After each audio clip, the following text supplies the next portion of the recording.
వీళ్ళకి మాట్లాడే వాళ్ళు కావాలండి. తప్పనిసరిగా వాళ్ళని ప్రేమగా చూసుకునే వాళ్ళు కావాలి. మాట కలిపాలండి. టీ, టీ, టీ అని 3 టీలు ఉంటాయి. Touch, talk, time.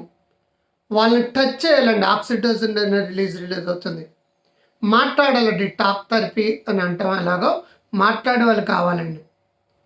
టైంని క్వాలిటీ ఆఫ్ టైం స్పేర్ చేసే వాళ్ళు కావాలండి. ఈ 3 లేకపోవడం వల్ల వాళ్ళ mental health issues, physical health issues, ముఖ్యంగా ఎమోషనల్ హెల్త్ అనేది పూర్తిగా దెబ్బతినేసిందండి. అందుచేత ఏమైపోతుంది, కొంతమందికి సూసైడల్ థాట్స్ కూడా వస్తున్నాయి. కొంతమంది ఒంటరితనం తట్టుకోలేక జెంట్స్ ఏం చేస్తున్నారంటే ఆల్కహాల్‌కి అడిక్ట్ అయిపోతున్నారండి.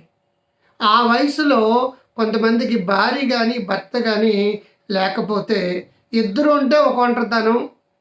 ఇద్దరిలో ఎవరో ఒకరు చనిపోతే మా పేషెంట్‌లో చాలామంది క్యాన్సర్ కారణంగా భార్యలది చచ్చిపోయినప్పుడు భర్తలు ఇంకా అటు కూతురు, అల్లుడు, పిల్లలు, మనవలు పట్టించుకోరండి. మనవలు అప్పుడప్పుడు ప్రేమగా వస్తుంటారు. అది వేరే సంగతి. బట్ కొడుకు, కోడలు, వాళ్ళ పిల్లలు కూడా నెగ్లెక్ట్ చేస్తుంటారు. ఎంతో ఆస్తులు సమకూర్చిన తల్లిదండ్రులు కూడా, కోట్లు సంపాదించిన తల్లిదండ్రులు కూడా నానెవడు లేక, మాట్లాడే దిక్కు లేక, సరైన ప్రేమతో కూడిన ఒక టచ్ లేక, పక్కన కూర్చున్నవాళ్ళు లేక, ఎలా ఉన్నావు అని అడిగేవాళ్ళు లేక తీవ్రమైన కృంగుబాటుకు గురవుతున్నారండి. దీని నుంచి బయటపడాలంటే ముందే చెప్పిన టీ, టీ, టీ అని టచ్, టాక్, టైం అని.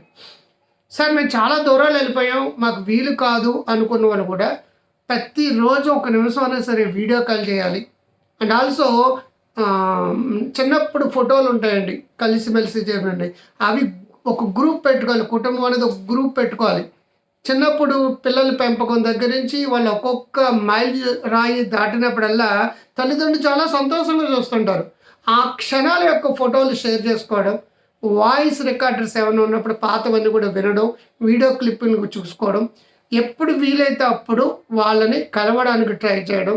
అండ్ ఆల్సో ఇటువంటి వాళ్ళు కంపల్సరీగా రోజు 25 నిమిషాలు ఎండ తగలాలండి. కంపల్సరీగా 25 నిమిషాలు ఎండ తగలాలి. వాకింగో లేదంటే నవ్వడమో, లాఫింగో ఏదోటి చేయాలి. తల్లిదండ్రులు పిల్లల కోసం ఆలోచించకుండా పక్క వాళ్ళని కూడా తమ పిల్లలు అనుకొని, పక్క వాళ్ళు కూడా బంధువులకు అవ్వాలని లేదంటే ఆత్మబంధుత్వాన్ని కలుపుకుంటే ఈ ఈ ఐసోలేషను, డిప్రెషను, యాంగ్జైటీ, దిగులు, కుంగుబాటు తత్వం అనేది పోతుందండి. ఈనాడు నాన్న వాళ్ళు బంధువులే అవ్వాలని లేదండి. బంధువులు రాబంధువులు అయిపోయినప్పుడు చుట్టుపక్కల ఉన్న వాళ్ళందరూ కూడా అందుకే ఆల్టిస్టిక్ పర్సనాలిటీ డెవలప్